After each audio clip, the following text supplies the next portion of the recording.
तो आज हम उबर की दुनिया में जरा गहराई से उतरने वाले हैं, उनके बहुत बड़े डेटा इंफ्रास्ट्रक्चर के अंदर, जहां एक ऐसी प्रॉब्लम छिपी थी जो दिखाई नहीं देती थी।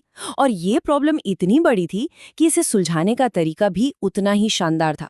चलिए कहानी की शुरुआत इस नंबर से करते हैं। 4 लाख से भी ज्यादा। ये कोई छोटा मोटा नंबर नहीं है।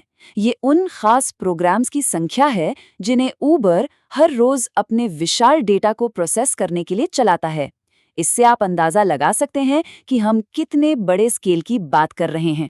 और मजे की बात यह है कि ये 4 लाख तो बस एक छोटी सी झलक है।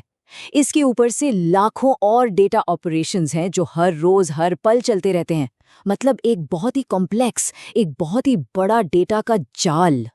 और यहीं से असली कहानी शुरू होती है। जरा सोचिए, आपके पास दुनिया की सबसे पावरफुल मशीनरी है, लेकिन उसका डैशबोर्ड एकदम खाली है। आपको कोई अंदाजा ही नहीं है कि अंदर चल क्या रहा है।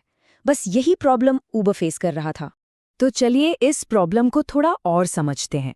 हुआ ये कि जैसे ही ऊबर ने अपने सिस्टम को अपग्रेड करना शुरू किया और एक हाइब्रिड क्लाउड की तरफ बढ़े, उनके सामने एक बहुत बड़ा ब्लाइंड स्पॉट आ गया। मतलब उन्हें कुछ भी साफ साफ दिखाई देना बंद हो गया। देखिए, उनका जो नया सेटअप था वो हाइब्रिड था। मतलब कुछ डेटा उनके अपने सर्वर्स पर और कुछ क्लाउड पर। इस चक्कर में ये समझना बहुत मुश्किल हो गया था कि डेटा कहाँ से आ रहा है, कहाँ जा रहा है और कौन कितनी रिसोर्स इस्तेमाल कर रहा है। नतीजा, सिस्टम में रुकावटें और खर्चा दोनों आसमान छूने लगे। अब इस ब्लाइंड स्पॉट का मतलब ये था कि ऊबर के इंजीनियर्स कुछ बहुत ही बेसिक लेकिन जरूरी सवालों के जवाब नहीं दे पा रहे थे। उन्हें नहीं पता था कि कौन सा ऐप सिस्टम को स्लो कर रहा है या फिर क्लाउड का बिल इतना ज्यादा क्यों आ रहा है। और जब तक इन सवालों के जवाब ना मिले, सिस्टम को ठीक करना तो नामुमकिन था। तो ये जो इंजीनियरिंग चुनौती थी वो कोई मामूली नहीं थी। इसे आप एक दो मुँहे राक्षस की तरह समझ सकते हैं। दो अलग अलग लेकिन एक दूसरे से जुड़ी हुई बड़ी प्रॉब्लम थी जिन्हें एक ही साथ सुलझाना था। तो पहली प्रॉब्लम थी कवरेज की। मतलब एक ऐसा सिस्टम कैसे बनाया जाए जो हर एप्लीकेशन पर नजर रखे, वो भी बिना उन ऐप्स में कोई बदलाव किए। और दूसरी, उससे भी बड़ी प्रॉब्लम थी स्केल की। मान लीजिए आपने हर चीज पर नजर रखना शुरू भी कर दिया, तो उससे जो डेटा का सैलाब आएगा उसे संभालेंगे कैसे। और जब मैं डेटा का सैलाब कह रहा हूं तो मेरा मतलब सचमुच सैलाब से है। जरा इस आंकड़े को देखिए, 10 अरब से भी ज्यादा इतने कच्चे डेटा सिग्नल हर रोज पैदा होते अगर वो हर चीज को मॉनिटर करते।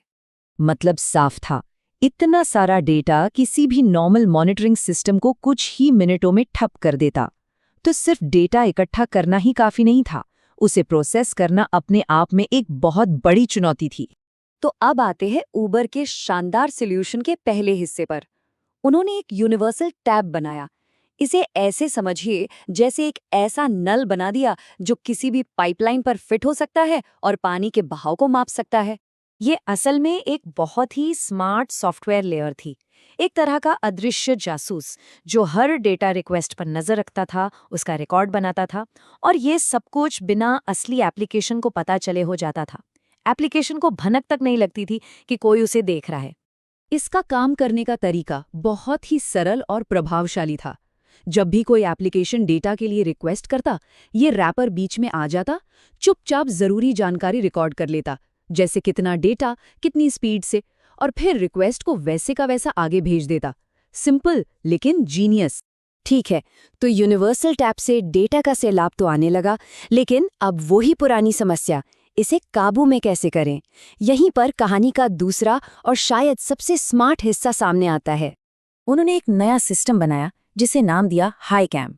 आप इसे एक बहुत ही इंटेलिजेंट फिल्टर की तरह समझ सकते हैं, जो डेटा के इस सैलाब में से सिर्फ काम की जानकारी को ही छानकर निकालता है और बाकी सारे शोर को हटा देता है। हाईकैम का असर इस तुलना से एकदम साफ हो जाता है।